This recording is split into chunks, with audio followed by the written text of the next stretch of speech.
A side hustle that turned into a $55,000 per week business or a $1 million per year business? Yeah, who wouldn't want that, right? Well, CNBC Make It, they actually interviewed this lady that's doing exactly that. And I decided to give my perspective, someone that's been in business for over 20 years and is a little bit obsessed with online business and making money. So we'll watch the video together. I'll give you my thoughts and I'll let you know if it's a good business model or not. And I'm gonna do that all for the low cost of smashing the like button.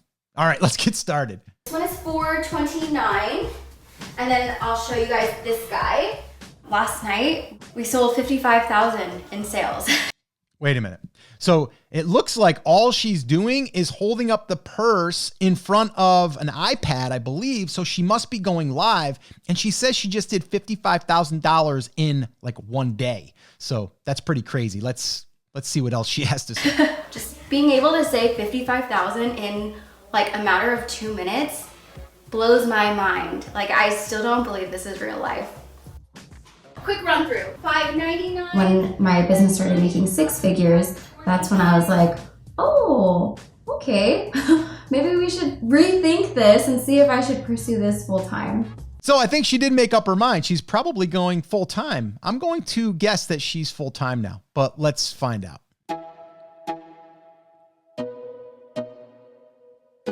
I'm Nika Yusei. I am a small business owner and I cater to vintage designer.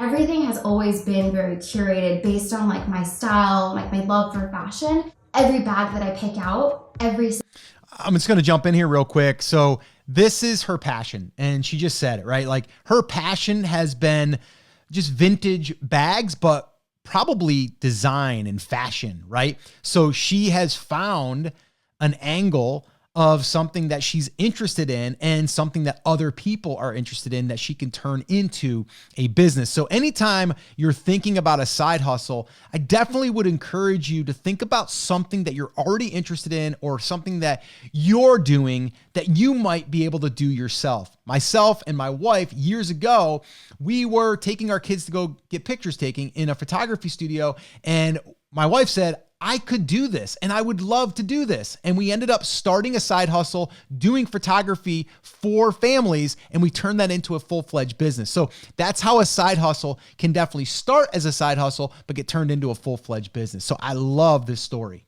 Single one. If I don't love it, I'm not going to sell it because one, there's risk involved. If I don't sell it, then I have to keep it. And if I don't love it, I'm never going to use it. And two, at the end of the day, me going on live, me going on Instagram, on social media, showing these bags, if it's not 100% authentic, people are going to see right.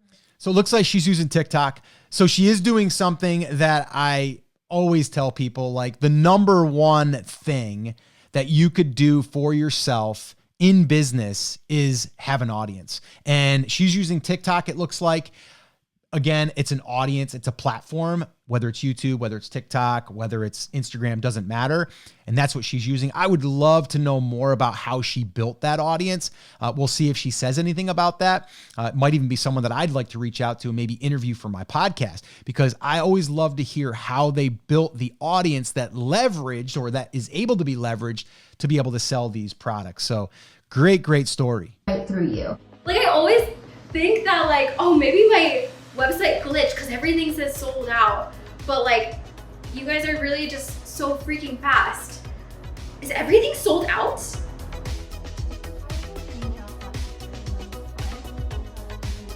She did $300,000 in 2021, which is still fantastic. The one question I would also ask her is these bags that she's selling, she has to buy them. So how much money is she putting into the inventory and is she able to sell it all?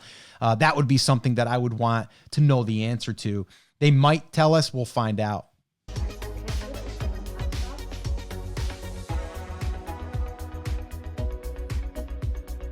I came from a single parent household, and so I've pretty much grown up like thrifting, finding great deals, shopping secondhand, and financially, like I just didn't want to like ask my mom for things if I could find it at a thrift store and then just spend like a few dollars on it. I love vintage bags.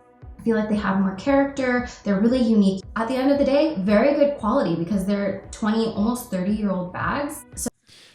So let's go back a little bit. So she talks about as she was younger, she liked going to thrift stores. And the reason why she liked going to thrift stores is because it was fun for her. She could find good quality stuff and she just enjoyed it. And also she saved money. So I believe she said she was raised by a single mom. So that also could play into it. So there's a lot of lessons as a kid that we learn, that we pick up, that are applied later in life. And this is another great example of that. So again, vintage bags is where she's going, but it sounds like she had really an interest in thrift stores in general. So I was like telling my fiance, oh my gosh, like I love finding secondhand bags. I'm finding like so many. I'm obviously leaving them at the stores. I'm like, even if I see a good deal, I can't buy all of them because financially I wouldn't be able to afford rent. He kind of gave me this idea like, oh, well, why don't you like start buying them and then selling it and then just make like a little bit of money so that you can keep it going. Okay, so there it is. So in 2021, she invested $15,000 to start her business using sites like Poshmark and Depop. I think that's what it's called. I've never heard of that one. I've heard of Poshmark. So yeah, so then she went and invested in these purses, but she also knew about, and I don't know if they're called purses. They're, I guess, vintage bags. So she invested, but she knew the market. She knew the value because she was a customer. So a lot of times, if you are a customer of something like this, in this case, you already know the value of it. You've already got a leg up because if you can buy them for a certain price, then you know that you can resell them for a certain price. I mean, a perfect example of this is like the sneaker market. My son has done flips of sneakers and things, so he knows the value, which I would not know the value. And I'm glad that we know now that she invested $15,000 in the startup here.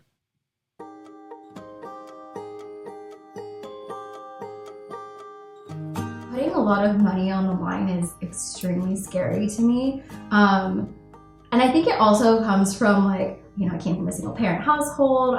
We were kind of financially insecure. Show you guys up close. She's got gold tone hardware, beautiful caviar. Condition is in excellent condition. I'm gonna show you guys up close. Okay, so there it is. Perfect example. Anyone that's doing a side hustle, they are generally working a full-time job. So she was making $82,000 at her job and then doing this on the side. And this is something that she was probably doing to supplement her income, but then found that it had a great opportunity to build a business. So it's really cool. And I can relate to this because we have done this, myself and my wife, throughout the years, is we always have done the side hustle on the side, as it said, but it's always been something that could be turned into a full-fledged business. And that's always what I recommend to anyone. It's like, if you're doing a side hustle, it's one thing to just do it. You're making a transaction, you're making money, or are you building something that could potentially turn into something bigger, something that could earn you a full-time living? So I love it that it's working out for her. This is not a stable job in any way. Like, if you don't even sell one bag, you made $0 this week. But you also have the unlimited ability to make more money. And that's what I always liked about side hustles that turn into businesses, is like, there's no ceiling. Like, we can earn as much as we want. Might have to work a little bit more, but we can. If you are making $82,000 a year or $56,000 a year, whatever, you're kind of locked in unless you do something else on the side or pick up some overtime. So yes, it's scary, but there is unlimited potential as you can scale out your business. So this is really cool. At the time, like, yes, I worked in a corporate role, but I still had student loans, I still had rent, we had the bills to pay for. I think it was really when I entered TikTok that it kind of blew up. I had one video that went viral, and thankfully it was about like my small business, really like showing like the business side of like selling designer bags, and it ended up getting like 2.8 million views. It's not like I amassed a huge following. I think I've gained like probably like 10,000 followers from that one video. That's a lot. Did anyone on TikTok get a bag? Okay, so that's cool. So she had a video that went kind of viral, right?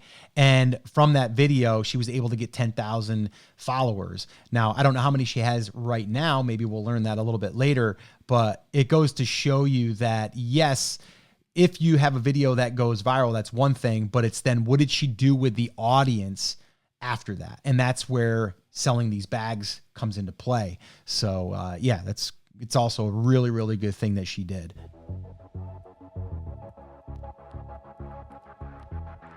I tested it out and they ended up selling like so quickly. And it was because I was kind of like telling my followers, hey, I'm gonna be dropping these bags. I'm not gonna pre-sell them. Like they're just going to be live at 7. So if you can make it, then it's kind of your lucky day. But if you can't, then stay tuned for the next one. Okay, it's 7 p.m. So all the bags are, well, shit. I gotta pause here because what she is doing, and I don't know if this was strategically or not, but she is creating a limited quantity or a scarcity mindset. And this works in marketing extremely well.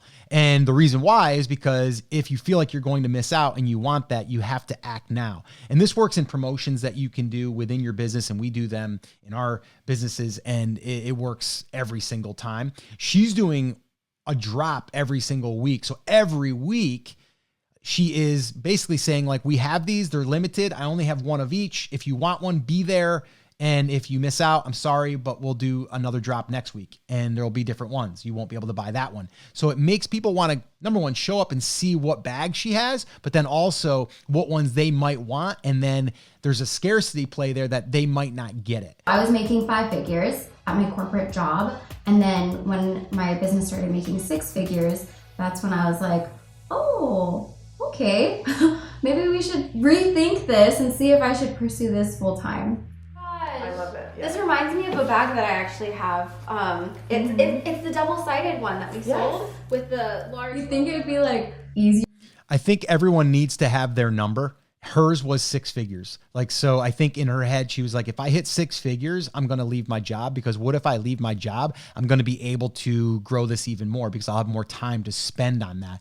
But she did, I think, have that number. And I think everyone needs that target number when they're getting started. Like, what is that magic number that's going to allow me to say, okay, I can go ahead and make that leap of faith, as she said. Once you start working full time, as opposed to like having 2 jobs. But no, I'm like so strict on myself. And I feel like that's also a good thing, because if I wasn't like super dedicated, I don't think that this business would be where it is today.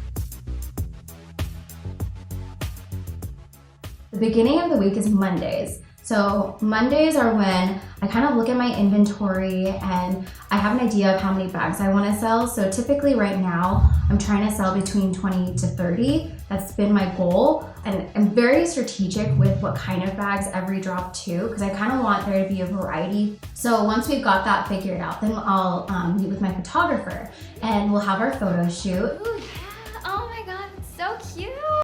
So there's a lot of prep work going on though too, right? So like some people be like, oh, well, she's making $55,000 a week and it's just when she shows up to drop these, these items. And we can see here that there's a lot that goes into the prep of, the work that has to happen in order to get ready for that live. And so I'm just glad that she shared that, because she is still working a full-time job. It's just she's working for herself. Now, can some of this stuff be delegated later? Probably. But in the beginning, a lot of times you got to do it all yourself. Let's do another one. I love twist. Tuesdays are when, it's more like prepping the listings, like typing up the descriptions of every single bag, and then uploading the images onto my website on Shopify. And then Wednesday, I'll wake up early and then look at all the listings to make sure like everything's good to go. Once I'm done with that, I got to go back here because there's something that she pointed out here, or they did on the screen of what she's doing, is the email marketing and event at 6. So she's prepping on Wednesday, she's email marketing, and then the event is at 6 p.m. The email marketing is a huge piece here, and I guarantee it drives a lot of people back to her live. So whenever I hear email marketing, I get excited, because if they're not doing that, that is something that I would recommend immediately. So sounds like she is doing email marketing, which is awesome. Like everything's good to go. Once I'm done with that, it's all marketing at this point, up until I have to go to the event at 6. We'll go on the live, and then at 7 p.m. exactly, all the bags will drop, and then it's kind of their opportunity to snag something if they see it, if they want it. So she is a beautiful, like burnt orange, like very vibrant, almost like neon, like orange. Okay, Alex, you got the Wow. Bags go all the way up to $19,000, which is crazy. But here's the other thing that I'm thinking as I'm watching this, and it's brilliant, is people are paying for her to find these vintage bags. And then they're going to come there and they may buy, they may not, but they just kind of want to see what she found. Con Montsuri MM backpack. Jessica got the Fendi Zuka baguette. That is everything. This is so crazy. Thursdays are sourcing days. So sourcing days are when I'm like working with my vendor. I'm basically like working with her, looking at the bags, looking at what we think is gonna be really great pieces that we can sell for the next week. Stop, this can fit what, your AirPods? And then on top of that, going to like thrift stores around me. It's also my favorite day because I get to just see and feel all the really I'd be curious to see how much sourcing she's doing now versus someone else that brings her the purses. So it sounds like in the beginning, she was doing all that herself. I would like to know the story of like, how did she find someone that brings the bags to her now that she sorts through? Interesting. I would love to know that part of the story. Don't know if we will, but again, that is something that I would want to know the answer to.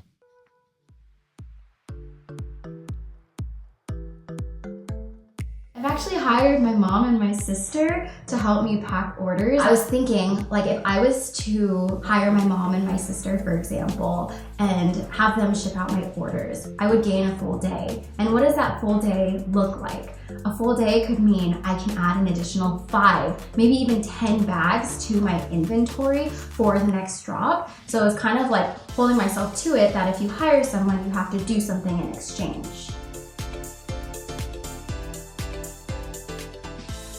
This did not come overnight. You put in a lot of like hours and you put in so much, you make so many sacrifices, you know? I'm just really happy like reflecting on it because I'm just so proud of like how much this has grown. I want to say something too. She's employed her mother and her sister now, which is amazing. So that's got to feel so good. I know right now, currently, I have my son that does some work for me, does some video editing work, and I have my father that actually does some customer support stuff, and he does some work on some blog content that I have created. So I just know that the feeling of being able to do that, it feels good, and you can trust those people pretty much from day one. So that's pretty cool that she's doing that. I would love to get to a place where in like 5 years, I can say I have a whole team helping me out. I have a warehouse. I have, you know, an actual brand that's outside of my house. That is the end goal for sure. I love it. That's an amazing story. And here is the deal. Anyone can do it, and she's proof of it. It was something that she had a passion for, something that she was good at finding these types of purses, and then she was able to now sell them online, built a little audience, and now here she is doing $1 million per year. So it's proof that you can turn a side hustle into a pretty good sized business. If you enjoyed that video, watch this one next where I review another side hustle turned into a full-fledged business where it's doing $350,000 per year. Watch that one next, and I'll see you there.